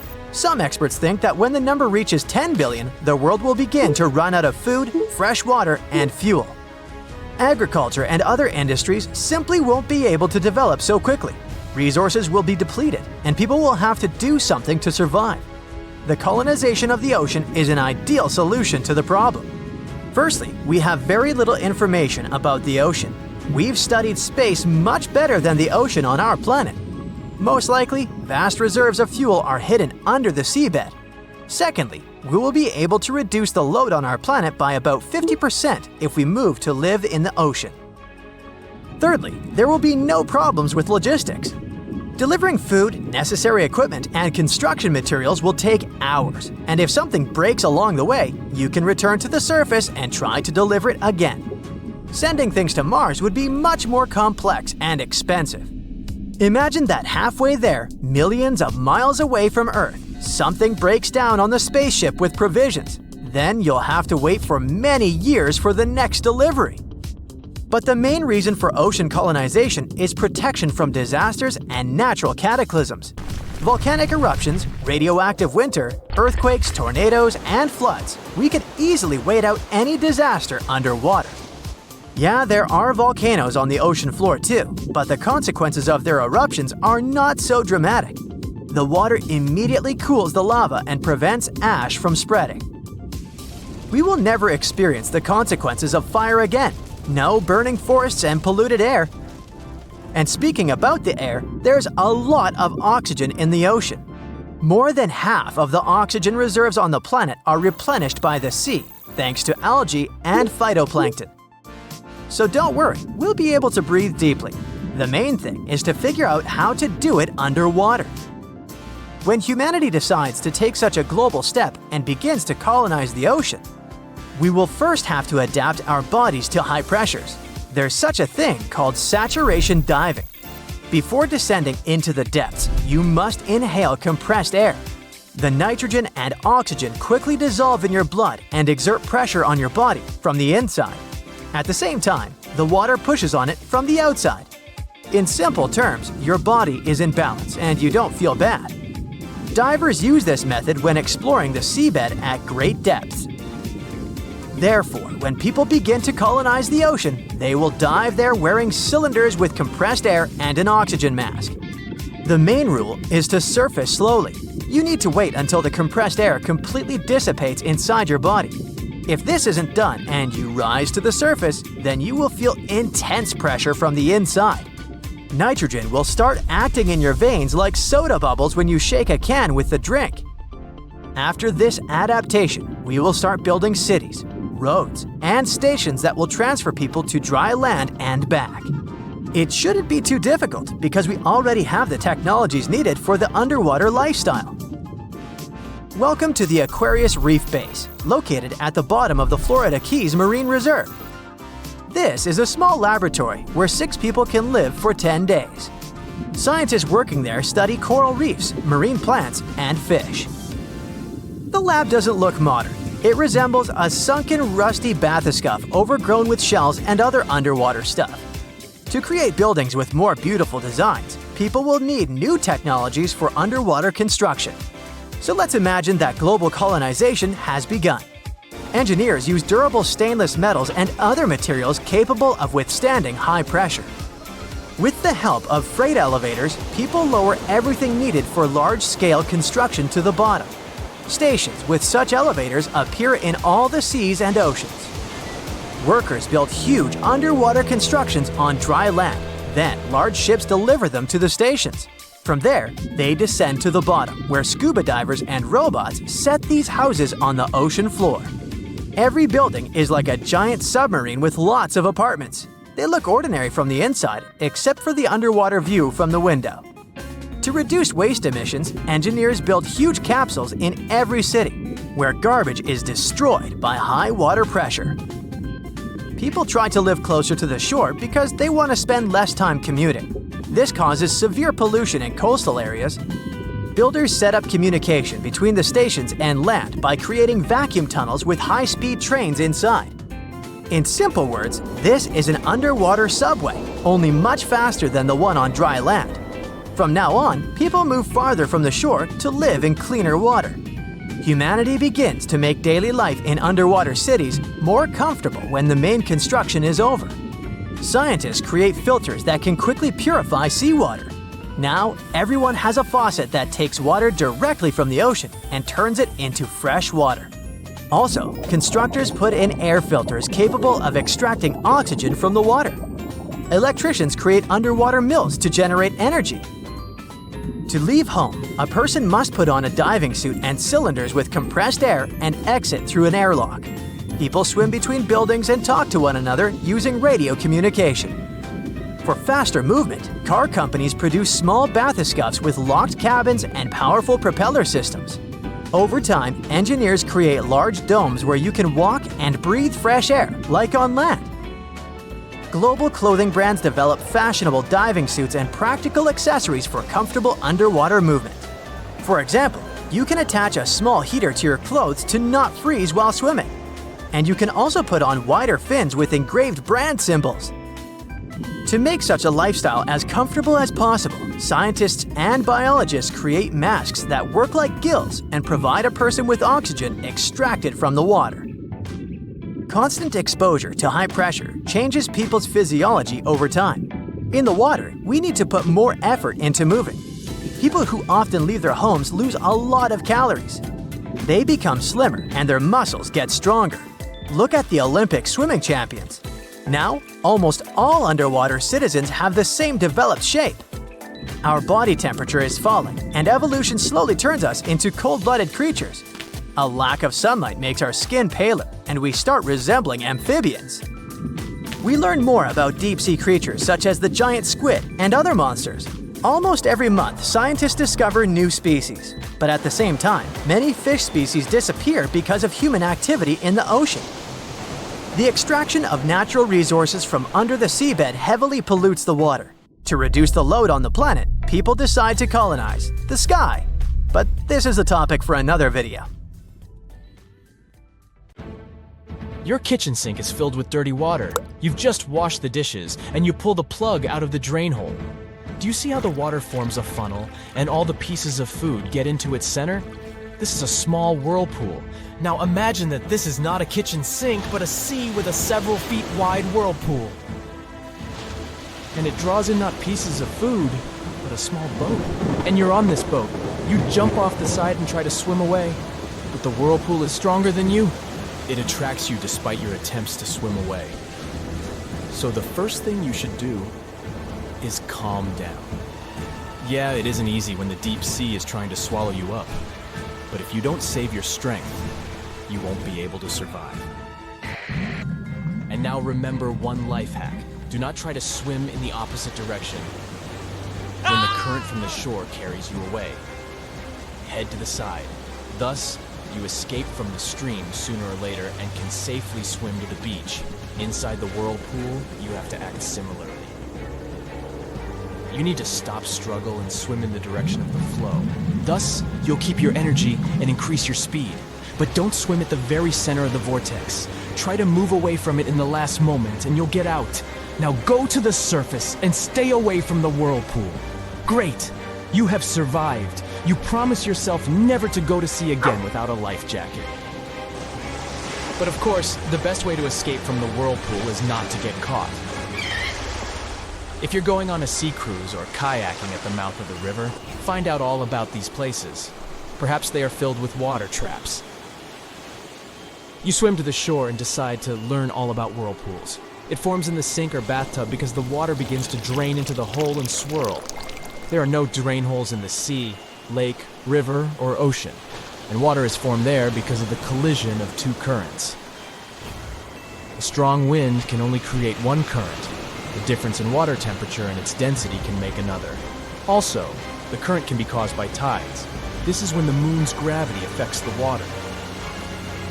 So when two currents flowing in different directions meet, they form a vortex. Two streams of water swirl around each other and move down in a spiral, creating an empty space in the center. Most of the whirlpools are too small and don't pose a danger. But if the water vortex is strong and large, it can sink ships. Such strong whirlpools are called maelstroms. They are usually formed when two currents collide near narrow reservoirs and straits. The world's largest and most dangerous maelstrom is located in the Saltstraumen Strait in northern Norway. Every 6 hours, a whirlpool forms there with a diameter of about 33 feet wide and 16 feet deep. And it can be several whirlpools formed at once. Ships sailing through the bay follow a strict schedule to avoid falling into the water trap. This whirlpool got into the Guinness Book of Records as the largest in the world. However, some whirlpools are hundreds of times bigger, but they are invisible. Giant whirlpools in the Arctic Ocean can reach 18 miles in length. This is the size of a city, and these giant whirlpools are invisible. Fortunately, they are not as dangerous as those that form in Norway. The waters of the Arctic and Atlantic Oceans mix and form water vortexes invisible to satellites. Usually scientists notice such whirlpools with the help of thermal imagers or a change in the color of the water. When the current filled with marine life mixes with lifeless waters, it is visible from the satellite. But the new giant whirlpools are masked under a layer of water with the same temperature. They hide deep enough not to be noticed by satellite thermal imagers. Scientists managed to catch them using gliders. These small pilotless submarines float underwater and record information about the temperature and salt level. Scientists discovered that these whirlpools formed because of the collision of cold and warm currents. Warm water here is rich in nutrients, while cold water is almost lifeless. In this way, warm currents share useful elements and spread them evenly throughout this region of the ocean. Observing invisible whirlpools can help scientists uncover many details about the structure of ocean ecosystems. Whirlpools exist not only in water but also in space. Vortexes from the plasma energy of the sun can be several times wider than the radius of our planet. However, all this solar radiation cannot create giant vortexes on Earth because the magnetic field protects us. The solar wind glides past the planet's atmosphere like a wind over the ocean surface. But a little energy still manages to break through the protection. Solar whirlpools insert an electrified gas into the magnetic field, creating holes through which the sun's plasma passes through the atmosphere. If whirlpools happen during the collision of different currents, it means that you can predict their appearance in advance. But there are unpredictable natural phenomena in the seas and oceans that pose a danger for small boats, yachts, giant ships, and oil rigs. The phenomenon is called a rogue wave. So now let's get aboard your yacht and sail somewhere in the ocean. It doesn't matter what ocean and where exactly you are, because rogue waves can appear anywhere. A small storm is starting, but your boat can easily handle it.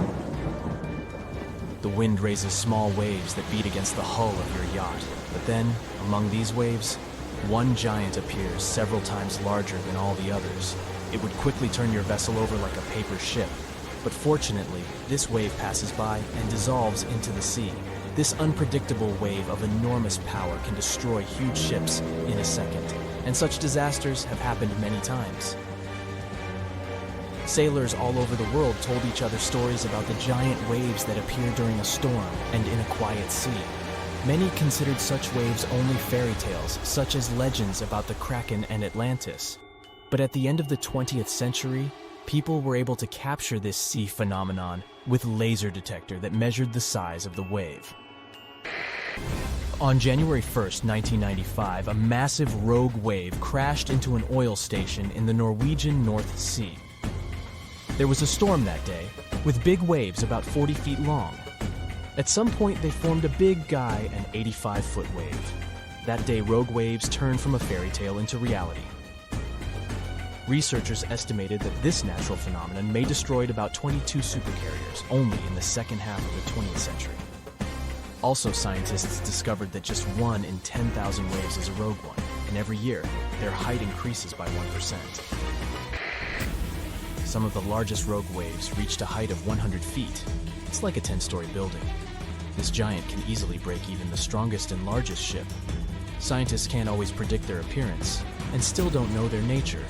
So rogue waves make the ocean a much more dangerous place than we thought. According to one version, rogue waves appear because strong winds create big waves. When two such of waves collide with each other, a giant rogue wave may appear. Another theory says that eddies create rogue waves. These eddies form along the edges of the ocean currents, and then they drift separately for a long time, increasing kinetic energy and forming eddies field. The kinetic energy contained in these fields can charge the waves and increase their strength. However, scientists study microwaves and light to understand this phenomenon better. It turned out that these sea waves are similar in their behavior to these two natural things. The researchers hope studying light waves will help understand the nature of rogue waves. Okay, let's play a little guessing game, shall we?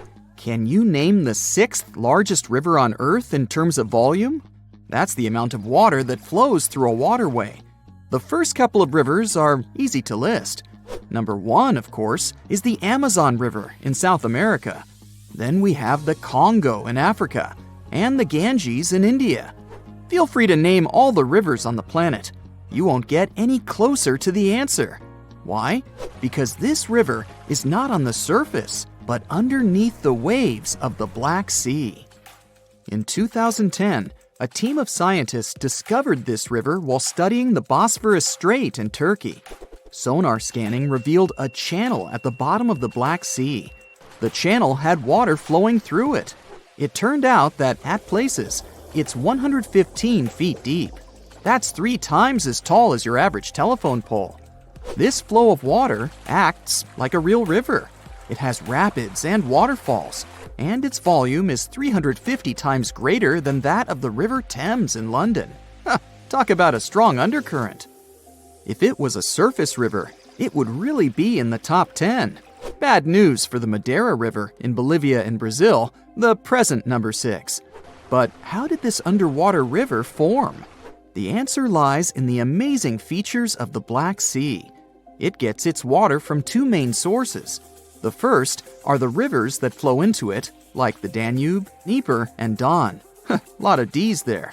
But more importantly, they are all freshwater waterways. On the other side, quite literally, there is the Mediterranean, and it's salty, like a lot. When this salt water gets inside the Black Sea, it goes straight to the bottom. You see, fresh water is lighter than salt water. This creates stratification. It's a fancy term that simply means that the 2 types of water don't mix together. Salt water has a higher density, so it drops right down to the bottom. If you want to see how that works, you can do an experiment at home.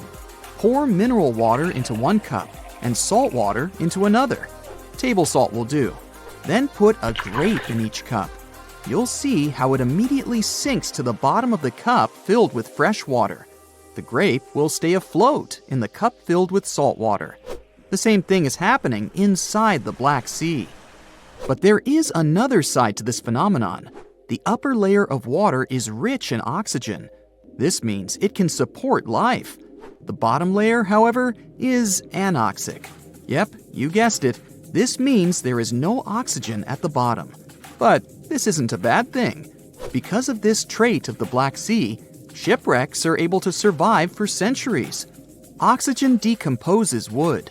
And from what material did the ancient people make their ships? That's correct, timber. Recently, in 2018, scientists discovered the oldest Greek shipwreck on Earth. The merchant ship lies more than a mile deep at the bottom of the sea. Experts estimate that the vessel is 2,400 years old. The wreck was valuable for historians to study all the elements of ancient ship construction. From the mast to the rowing benches, it's all intact. The wreck lies some 50 miles off the coast of Bulgaria, but no one has seen it in person. Explorers sent a deep-sea ROV, or remotely operated vehicle, to film the wreckage. It was impossible for a diver to go down. But the Black Sea doesn't look that huge on a map. Could it be that deep? Oh yes, it's way deeper than people think. You could stack 6 Empire State Buildings at the deepest point of the Black Sea, around 7,257 feet. This inland sea isn't the only place on Earth where researchers have discovered shipwrecks and underwater rivers. One of the largest channels running along the ocean floor lies off the coast of South America. It runs from the mouth of the mighty Amazon and into the Atlantic Ocean. Studying underwater rivers isn't an easy task. The depth and the strong currents make it impossible to send in divers. Even the equipment for underwater research has to be sturdy. Otherwise, the current will just wash it away. That's why the underwater river in the Black Sea was ideal for scientists to explore. Earth's oceans and seas are powerful. But, lucky for us, there are places where divers can admire underwater rivers. Ever heard of a cenote? Sounds Spanish. Well, that's because it is. Cenotes are underground caves. They form after the limestone above collapses, revealing the groundwater under them. The term cenote is associated with the Yucatan Peninsula in Mexico. Ancient Maya used them as water sources. In the Mayan language, the word cenote meant sacred well. Researchers estimate there are some 10,000 cenotes spread across the Yucatan Peninsula.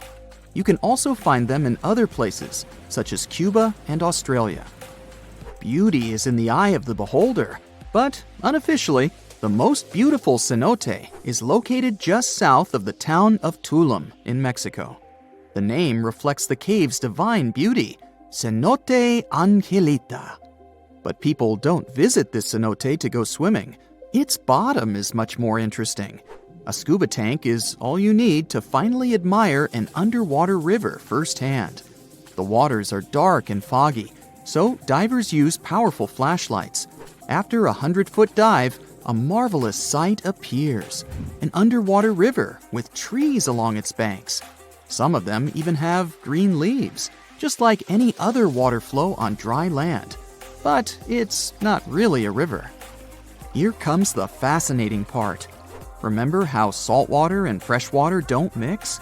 Well, the river the divers see is actually a thick layer of fog between the two types of water. 3 feet of hydrogen sulfates to be exact. This is the compound that water processing plants use to remove chlorine from drinking water. The substance is so heavy that the fog it produces moves independently from the surrounding water, and it creates an illusion that a river is flowing underwater. But there are other real rivers that play tricks on you. Take, for example, the Mystery River in Indiana. It's the longest underground river in the United States. Explorers discovered the river and its cave system, Blue Spring Caverns, in the 19th century. Nearly 3 miles of the river are navigable. Isn't that impressive? You can book a boat tour on a river that you can't even see. But the most mysterious river on the planet is the Saraswati River in India. The coolest part about it is that it doesn't exist. It was an alleged river only mentioned in ancient literature. For centuries, people thought that it was just a myth. Then satellite images showed that it might be real. Ancient texts spoke of a major confluence of 3 mighty rivers, the Ganges, Yamuna, and Saraswati. The first 2 are visible today, but where's the third one? That's what scientists decided to find out. Images from an American satellite showed the presence of underground water in the area. Until then, researchers thought that these were paleo channels. This simply means that water flowed through them a long time ago. But, to their surprise, it appeared that there was still water inside these channels. Scientists estimated that the Saraswati River flowed above the ground some 5,000 years ago. But it didn't dry up completely. It just went underground, some 200 feet below the ground. Local experts believe that the river still slowly flows into the sea. The Saraswati River got hidden under the desert sand.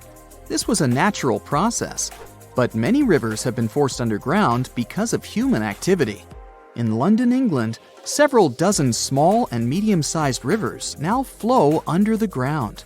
Maps from the 19th century still show them as rivers, but today they only exist in the names of the streets that were built above them, such as Fleet Street. The same thing happened in New York, but this doesn't mean that these streams have disappeared for good. When engineers want to rebuild or modify a building, they still consult city maps from centuries ago. No one wants a long-lost brook to flood their basement. There aren't many things great white sharks are afraid of. It goes the other way. Everyone's afraid of them. These toothy creatures are pretty much at the top of the food chain. At least until there comes a mysterious fella that strikes fear into their bones. It may sound like it could be Kraken or some other mythical monster. Or maybe Megalodon, a massive terror that used to wander oceans. 20 years ago, scientists from Australia studied great white sharks. They put a tracker on a great white to see where it was going. About 4 months later, they found the tracker washed up on a beach. The shark was nowhere near that. Something really big must have grabbed it. A tracker was actually like a black box that kept track of some data from the shark while it was still attached to it. Researchers checked it to see what exactly happened. They realized that the shark had just been swimming around as it would normally do, but all of a sudden it changed direction. It started going down deeper and deeper into the darkness of the ocean. It came all the way down to 1,900 feet. The weird thing is that it's nearly 1,000 feet deeper than great white sharks tend to go. The tag data showed that the temperature went up to almost 30 degrees. It's shocking considering how cold the ocean becomes the deeper you go.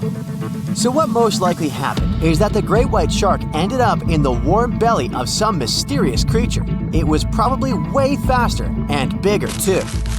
And the great white shark they tracked wasn't a small animal either. It was 9 feet long and it has almost a ton of muscles, which means it wasn't such an easy catch.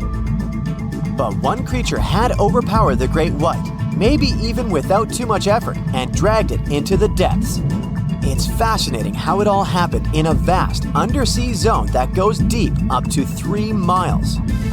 Its depth is more than double that of the Grand Canyon, and there are lots of nutrients and natural gases coming from the Earth's crust. They attract many different life forms to the seabed. It's like a buffet for hungry predators, so they like to visit down there from time to time. Imagine many of them fighting over the last meal on the buffet. Whoa, wouldn't like to be in their way. Some researchers actually reported that they discovered dusky sharks and killer whales in the zone where our great white was dragged. However, this is still a bit weird, since they don't usually swim at such depths. Dusky sharks mostly don't grow bigger than great whites, so it's not likely that one of these could take such a strong predator down into depths so easily. It's a bit different with killer whales though. They can grow more than 30 feet, so they could take great whites without bigger struggles. I mean, they are their only natural predators.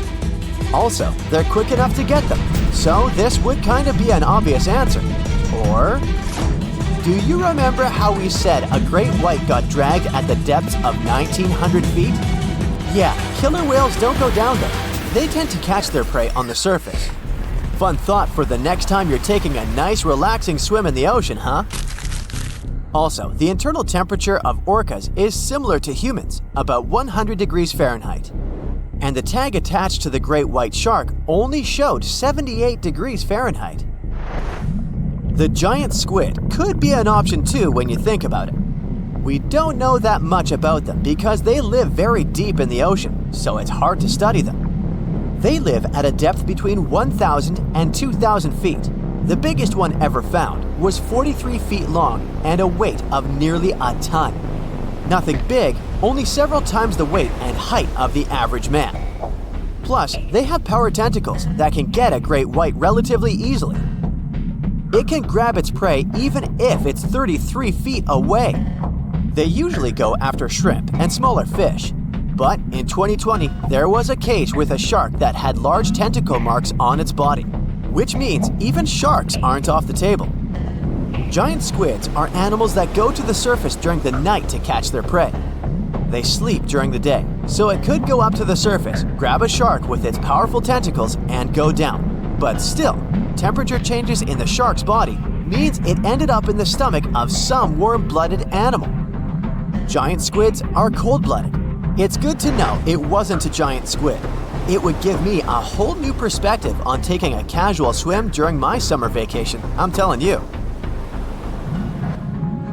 It seems like the first ideas were all focused on some other scary deep-sea creatures. The last thing anyone could assume was, okay, maybe it was just another great white, only way bigger and, by that, scarier. And that was exactly the case, a 16-foot-long cannibal great white. It's normal among their species to eat one another from an early age. By the way, some other animals would eat some of their own species too. For example, Komodo dragons, African lions, leopards, and so on. This very great white weighed more than 2 tons, so no wonder it could grab this tiny fella the scientists tracked from the darkness and drag it to the depths. Or maybe it was the megalodon after all, finally revealing itself from the mystery of dark ocean depths. No, stop it. I was just kidding. Okay, maybe we haven't found Meg yet, but the ocean hides some really crazy things. Not always scary, sometimes really beautiful. Like this mysterious glow that scientists captured in the water some years ago. They realized the glow was coming from bioluminescent bacteria. Although they're not sure why bacteria gathered in such large numbers in the first place, they still got to enjoy a milky phenomenon seen from miles away. Then again, there's an immortal jellyfish. It can get to a certain stage of life and then revert back to its polyp stage when it's very hungry or in danger. It's like its body cells just get to some point where it gets too hard, and then the jelly presses the reset button and goes all over again. That's better than Benjamin Button. There's also this flowing river located at the bottom of the Black Sea. If it was on land, we'd be talking about the 6th biggest river in the world, considering the volume of water that flows through it. And the trip there would be really nice, considering you'd see trees, interesting surroundings, and even waterfalls. And it's not just something you can see below the surface of the ocean. It's about things you hear too. Like mysterious sounds scientists recorded in 1997 in the South Pacific. They named it Bloop. Many people started sharing stories that it could be some scary underwater monster lurking in the dark waters. But later, it turned out to be just an unusual noise of icebergs breaking off glaciers. The ocean hides some mysterious things no one even knows where they came from, like when in 2011, explorers stumbled upon oval-shaped objects at the bottom of the Baltic Sea. It was like something you'd see in Star Wars, which is why many thought it was a spaceship that somehow ended up at the bottom of the ocean, or parts of an asteroid that hit Earth long ago. One of the theories was that these objects were a human product that could date all the way back to Atlantis, which would be really cool. But another more plausible theory is that it was a specific type of rock that formed in a glacial basin during the last ice age many thousands of years ago. Lake Michigan is one of the largest and most mysterious freshwater lakes in the United States. And now, deep inside it, scientists have stumbled upon something unexplainable. Vast, round craters scattered all across the lake's floor. It all started in 2022. A team of researchers wanted to map the lake's bottom and look for some shipwrecks. At first, they were sure it's going to be just some typical rocky terrain or sandy patches. But what they saw on their sonar screens stopped them cold. Strange, circular shapes that looked almost too perfect to be natural. They were hiding about 500 feet beneath the surface, in places where the water turns dark and impenetrable. Those guys are huge, ranging from 300 to 600 feet wide. They also plunge nearly 40 feet deep. And there are dozens of them, neatly arranged like some footprints. But the team had no idea what these things were. Then, in August 2024, the mystery only deepened. Using a remotely operated vehicle, they got a closer look at these formations. There were about 40 of them. No one had ever seen anything quite like this before in the Great Lakes. What could have created those craters? Could they be ancient? Perhaps remnants of some geological event lost to time? If that's the case, it's weird how long these holes have likely been sitting there, undisturbed. Theories started popping up. One possibility was that they could be sinkholes or dolines. Those are basically holes that suddenly appear in the ground when the surface layer collapses. The rock beneath the surface, often made of limestone, gets slowly dissolved by water over time, creating voids underground. When the surface of those voids can no longer hold its own weight, it caves in, and this forms a hole. Think of it like when you poke a straw through the lid of a drink. Sinkholes can be small dips or huge, spanning up to 2,000 feet. They can happen gradually or all at once. Sometimes they can swallow entire cars or even buildings. And Lake Michigan sits on limestone bedrock. It erodes pretty easily when water flows through it. Sinkholes like these have already been found in Lake Huron, and they look kinda similar. But there are some plot holes, no pun intended, with this theory. For example, it's wild how they all would be so huge. It's also weird and pretty rare for sinkholes to occur in a lake bed. They also kind of resemble a straight pattern. They seem to extend generally southward, forming a loose line, which is pretty weird. If these are sinkholes, then they're definitely not playing the usual geological rules. Though it might be some new, unusual process at play beneath the lake's surface that we haven't discovered yet. There's another theory though. Glaciers. Glaciers are wild rivers of ice. They covered much of the Earth during the last ice age, and they're incredibly powerful. While they might move slowly, sometimes only a few inches per day, they have such immense weight that they can reshape entire landscapes over thousands of years. Glaciers can grind and scoop the land beneath them. They're basically like colossal bulldozers. Their weight, combined with the slow but steady movement, grounds down everything beneath them: rocks, soil, even bedrock. This can create deep gouges in the Earth's surface, called glacial troughs. During the last ice age, there were lots of glaciers all over the northern US, including the Great Lakes region. If they moved across what is now Lake Michigan, they could have carved out these deep holes. Glaciers often move in a pretty straight path. As they move, they cause terrain to erode, but the resulting erosion varies based on terrain. Sometimes there are places where the bedrock is softer or fractured, and these places are more easily carved and crushed by the glacier. That could explain why some holes could be bigger and deeper than others. Harder bedrock is less affected. But usually this leads to rounded, crescent-shaped depressions known as chatter marks. Those marks are more like grooves rather than circular, big craters like those in Lake Michigan. Once the glaciers melted, the Great Lakes themselves formed. If the craters were formed by them, they may have filled with water, becoming part of the Michigan Lake. Though this theory is more like a speculation, so we need more evidence. But there's another layer to this mystery. The craters are not just curious geological formations. They actually may hold valuable clues about early life on Earth. Parts of Lake Michigan, especially dark ones, are relatively low in oxygen. It's like a lighter version of deep ocean environments that often have very little of this element. For example, hydrothermal vents deep in the ocean, underwater openings in the Earth's crust with some hot, mineral-rich water that are often very low in oxygen. But some organisms love places like these. For example, opossum shrimp. Teeny tiny shrimp-like creatures that love cold, deep waters. They get their name because they have a pouch to carry their young until they're ready to be on their own, like an opossum. Or deep-water sculpin fish, small bottom-dwelling fish that also enjoys cold lakes. They're well adapted to living in dark waters and usually stay close to the lakebed. And weird organisms like invasive quagga mussels, which kinda look like shells. These are small freshwater mussels that have spread there to the Great Lakes.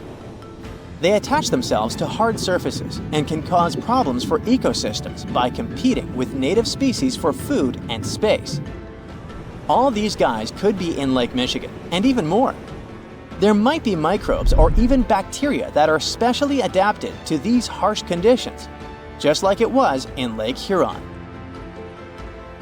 There's only a handful of creatures that could survive deep within these craters, and studying them could give us insight into how life once flourished in Earth's ancient, oxygen-poor oceans. That's because it's in places similar to these, where some of the earliest life forms thrived. Early Earth had an atmosphere with little oxygen, although it was much more hot and ancient microbes adapted to this. The Great Lakes, especially Lake Michigan, have always had a bit of a ghostly reputation. Like even this mission was organized to study the shipwrecks. There were about 6,000 of them in the Great Lakes. Many of these wrecks are still sitting on the lake beds, preserved by the cold, fresh waters. And shipwrecks aren't the only strange things tied to the Great Lakes. Over the years, there have been stories of unexplained disappearances. Boats and even planes have vanished without a trace. The lakes, often calm on the surface, can suddenly turn dangerous with unpredictable storms and massive waves, leading to these mysterious events. Not even mentioning all the creepy stuff people noticed there over the centuries, such as ghostly lights above water or bizarre weather patterns like eerie, sudden fogs that seem to appear out of nowhere. In 2007, they even discovered some prehistoric structure that looks like Stonehenge there. Well, it was way smaller, but still. It lay about 40 feet below the surface in the heart of Grand Traverse Bay, and it's speculated to be about 9,000 years old, way older than Stonehenge. Looks like this is a print of those who lived in the area thousands of years ago. These massive stones are arranged in a careful, winding pattern stretching over a mile. They range in size from basketballs to compact cars. But one, in particular, stands out. A boulder 3.5 to 4 feet tall, 5 feet wide. It's etched with the image of a mastodon, a creature that roamed the Earth about 11,000 years ago before it went extinct. It probably sank there during the end of the last ice age we mentioned. This period had reshaped the region. This place is underwater now, but back in the day, it was still dry land. So the stones were probably created by people who lived there, though we're not sure why. Were they used as hunting blinds? Or was it some sort of an ancient calendar? Who knows? Only about 15% of the Great Lakes floors have been explored. Now, scientists are gearing up for a deeper dive into this mystery, both literally and figuratively. They want to analyze the lake beds surrounding the craters, hoping that maybe something in the environment around them might have caused them to appear. They have initiatives like Lakebed 2030. These missions should map the entire underwater landscape. This would help us learn tons of interesting stuff about Lake Michigan and our planet's past. Who knows what other secrets these dark waters hide? There's a lake in the heart of Asia that holds 1/5 of all the world's liquid freshwater. It's more than all the 5 Great Lakes have together. Even if all the rivers on our planet suddenly change their direction and set on a mission to drain this lake, it would take them a whole year to finish the job. I'm talking about the deepest lake in the world, Lake Baikal. If you decide to go all the way down to its deepest point, prepare for a journey of almost 5,400 feet. The descent takes several hours, but the rift floor of the lake is way deeper, between 5 to 7 miles beneath the surface. It means it could be even further down than the Challenger Deep, which is the deepest known place on Earth. The amount of water it has would be enough for everyone on Earth to have something to drink for up to 50 years. This mighty giant of a lake replenishes its water completely every 383 years. Baikal has a great delivery crew of over 300 rivers and streams, bringing their waters right in. And only one river flows out of Baikal, the Angara, which is headed straight for the Arctic Ocean. Baikal isn't only the deepest, but also the oldest existing freshwater lake in the world. It formed at least 25 million years ago. It all began when the Earth's crust decided to play Tetris and created the lake and the surrounding mountains. At some point, Baikal must have been just a humble riverbed, but then tremors and fractures shook the Earth, and the distance between the shores got bigger. Water levels rose thanks to the melting glaciers. Then, several lakes formed and later merged into one. Baikal is one of around 20 lakes in the world that are older than 1 million years. And since it wasn't disturbed by glacial periods, it's a perfect research ground for scientists. Its deep-drilled core sediments can tell a lot about the climate of our planet in different periods. Since Baikal is in a rift basin with 2,000 seismic tremors per year, the lake is deepening and still growing in size. Its shores drift apart at around the same rate as South America and Africa are moving away from each other, so it has all the potential to become an ocean. Another thing Baikal has in common with the oceans is that it has water rich in oxygen, even at its lowest depths. This is one of the reasons why the fauna of the lake is so incredibly rich. It's home to over 2,500 various animals and 1,000 plant varieties. Around half of them are unique and only exist in this area, like the endemic algae, the Baikal omul fish, and the Baikal oilfish. There are also some bears, elk, and lynx living on its shores. They must appreciate the fact that the temperatures around the lake are always higher than the rest of Siberia, thanks to its huge water mass. Most Baikal dwellers prefer to stick to the bottom of the lake, but there's one brave guy you'll meet if you decide to visit. Meet the Baikal seal, also known as Nerpa. It's the only true freshwater seal in the world. Nerpa's eyes are so cute it nearly landed the part of Puss in Boots in Shrek. Nerpa in Boots sounds good to me. These huge eyes are there to help them follow their favorite pelagic fish underwater. There are other seal kinds that can handle freshwater or use it to breathe, but these cuties spend their entire lives in it. But wait, how did seals, which are supposed to be oceanic creatures, end up in a lake miles and miles away from the sea? About 400,000 years ago, during the Pleistocene era, these adventurous creatures traveled up the river and drainage systems that connected Lake Baikal to the Arctic Ocean. The ringed seal that still lives in the Arctic is believed to be the Baikal seal's closest ancestor. Today, Baikal seals are confined to their freshwater home because of the changes in waterways. And they seem to be pretty happy with their home as they can choose from a huge variety of food to eat.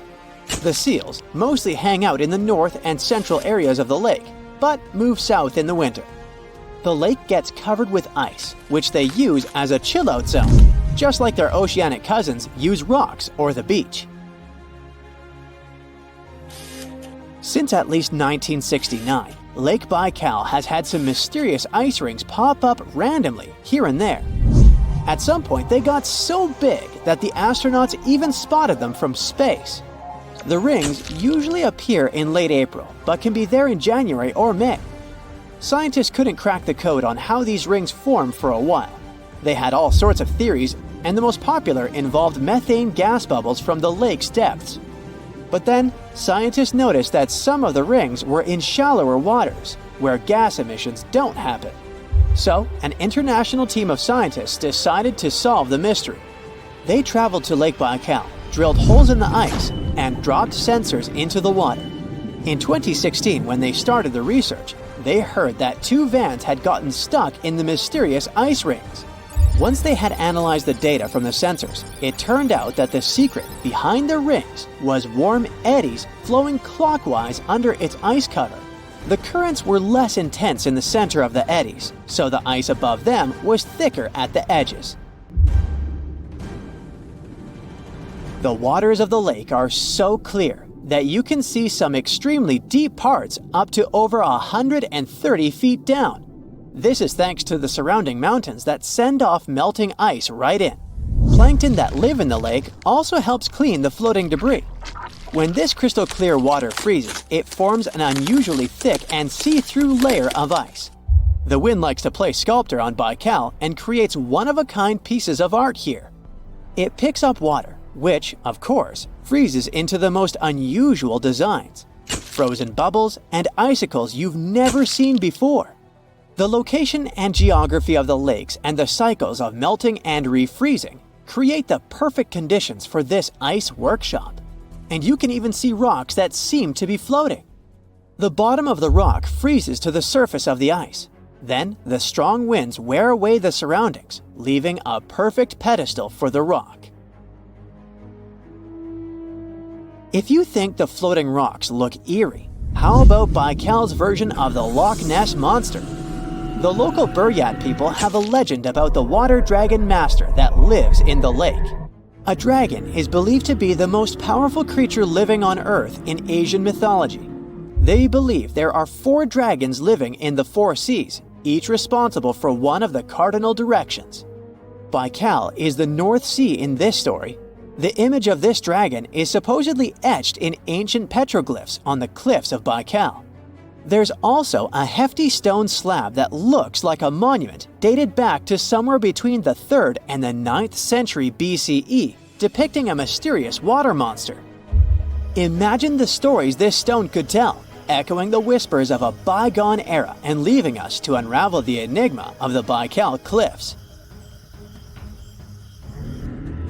The legend says that a local warrior was chasing the dragon. He finally reached the largest Baikal island of Alkan. He was ready to face and defeat the dragon, but the beast turned into a beautiful girl, and they got married. That's one unusual twist to a classic defeat the dragon and take the girl story. So, local legends describe that dragon as a giant sturgeon with an almost gator-like snout and armored body. In reality, the mythical monster must be one of the many huge fish living in the lake. They can afford to grow to several feet in length thanks to the high levels of oxygen in the water. Beluga sturgeon can weigh several thousands of pounds, lives up to 50 or 60 years, and never stops growing. On the outside, the surface of this lake looks like the aftermath of a disaster. Empty tree trunks spike out of the turquoise waters. The lake is surrounded by mountains, making it a quiet but unsettling place. But those who dare to swim under these dangerous waters will soon discover a whole new world. This isn't the beginning of a fairy tale, it's the actual story of Kayindi Lake, located in Sati, Kazakhstan. Back in 1911, an earthquake caused a major landslide in this location. The valley created eventually filled up with rainwater, practically submerging the forest. The trees that are located above the waters might look very sad, but beneath the surface, they remind you of an underwater forest. Since the waters are crystal clear most of the time, you can still see this fascinating view even from its shores. The ice-cold water makes this lake so tricky and, at times, even dangerous. And don't forget about all the algae, plants, and submerged trees that can rapidly become risky obstacles. Hey, I enjoy a steamy hot bath, but this boiling lake I'll tell you about now is really the stuff of scary dreams. It's located on the Caribbean island of Dominica, and its waters have temperatures between 180 and 197 degrees Fahrenheit. And that's just around the edges, since no one has ever dared to reach the middle of the lake to measure its core temperature. It's true that the heat can go down from time to time, but you never know when these waters may start to boil again. The place is also dangerous because of the gases it releases, such as carbon dioxide. It doesn't smell nice, trust me, but that's mostly because of the sulfur stuck in the steamy air. This seemingly calm lake also carries a dangerous surprise. Lake Manon, located in West Province, Cameroon. It's one of the few erupting lakes on the whole planet, similar to a volcano, and most of the time it does so without any warnings. Its last eruption dates back to 1894, when it caused serious damage.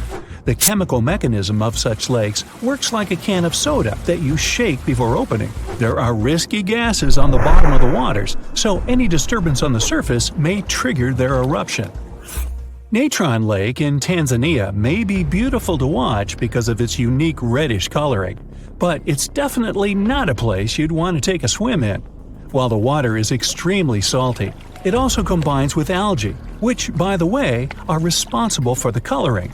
And that's not even the riskiest thing about it. Natron Lake has pH levels so high that they become corrosive.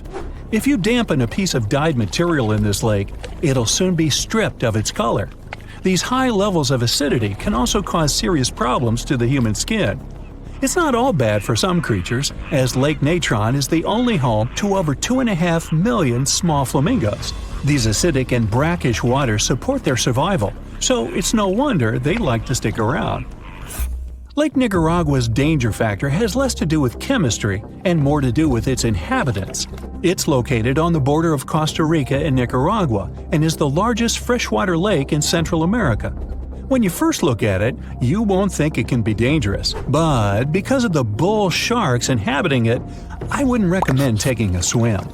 Sharks tend to be unpredictable and at times intimidating creatures. Plus, they will eat everything if needed. Scientists initially believed this species of shark was only found in this lake, but they soon discovered that people had seen the same sharks in the Caribbean Sea. These astonishing creatures not only cross a distance of over 120 miles to get here, but can also adapt to freshwater, something not all fish can do. Belize's Great Blue Hole may seem alluring to divers. I mean, it has a gorgeous deep blue color and is pretty close to the mainland, about 62 miles. The problem is that beneath the surface of these tranquil waters is a mixed-up series of tunnels which contain many types of coral and other wildlife. These caves are what makes diving through the Great Blue Hole tricky. More so, specialists discover that deeper into the waters there are fewer and fewer creatures. Why? Because of a hidden layer of hydrogen sulfide that spans over the whole width of the sinkhole. Since there's no oxygen, no creature can ever survive this deep into the hole. Lake Lanier is the largest lake in the state of Georgia. It has a lot of visitors each year, about 11 million, so that's about the same number as visiting the Louvre Museum in Paris. Despite its popularity, a lot of accidents happen on this lake, and nobody knows for sure why. One of the explanations may lie beneath the surface of this mysterious lake. There's a lot of debris and rubble in there, along with random objects that have been tossed in, like boats, lawn chairs, and even fishing wire. All this creates a tricky underwater obstacle course. With the added low visibility on the surface of the lake, this place can become risky to navigate. Another one of those lakes that looks like someone might have overdone with editing is the Grand Prismatic Spring, located in Yellowstone National Park, which stretches into the states of Wyoming, Montana, and Idaho.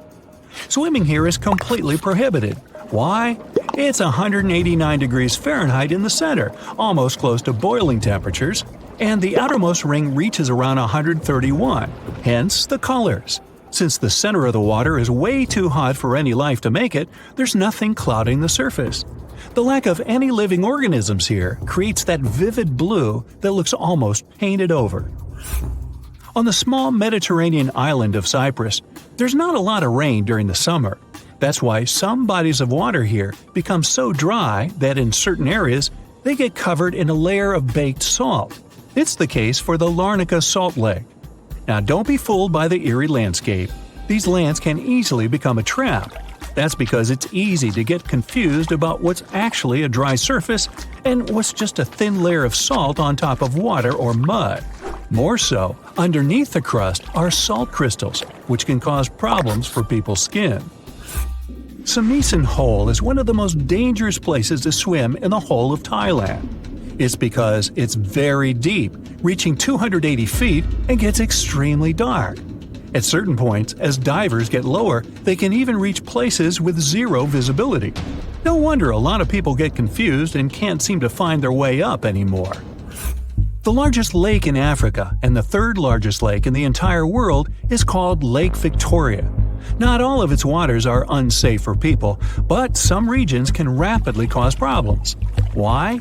Particularly because it has its own isolated weather system, and that makes the weather really unreliable.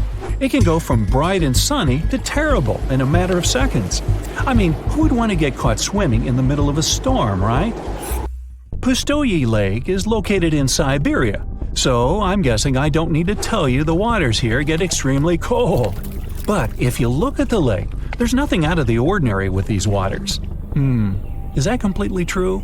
Most likely not. And people tend to avoid swimming here at all costs, even if they can resist the freezing cold waters. So, what makes Lake Pustoye so mysterious and dangerous? Well, nothing seems to want to live here, and scientists have yet to discover why. They tried to fill the lake with many types of fish and various plant species to see if they could survive in the waters, but the results were disappointing. Since we don't know exactly what makes it so difficult to survive here, don't go running for your swimming trunks just yet. It's best if you stay away. Hey, you don't have to tell me twice.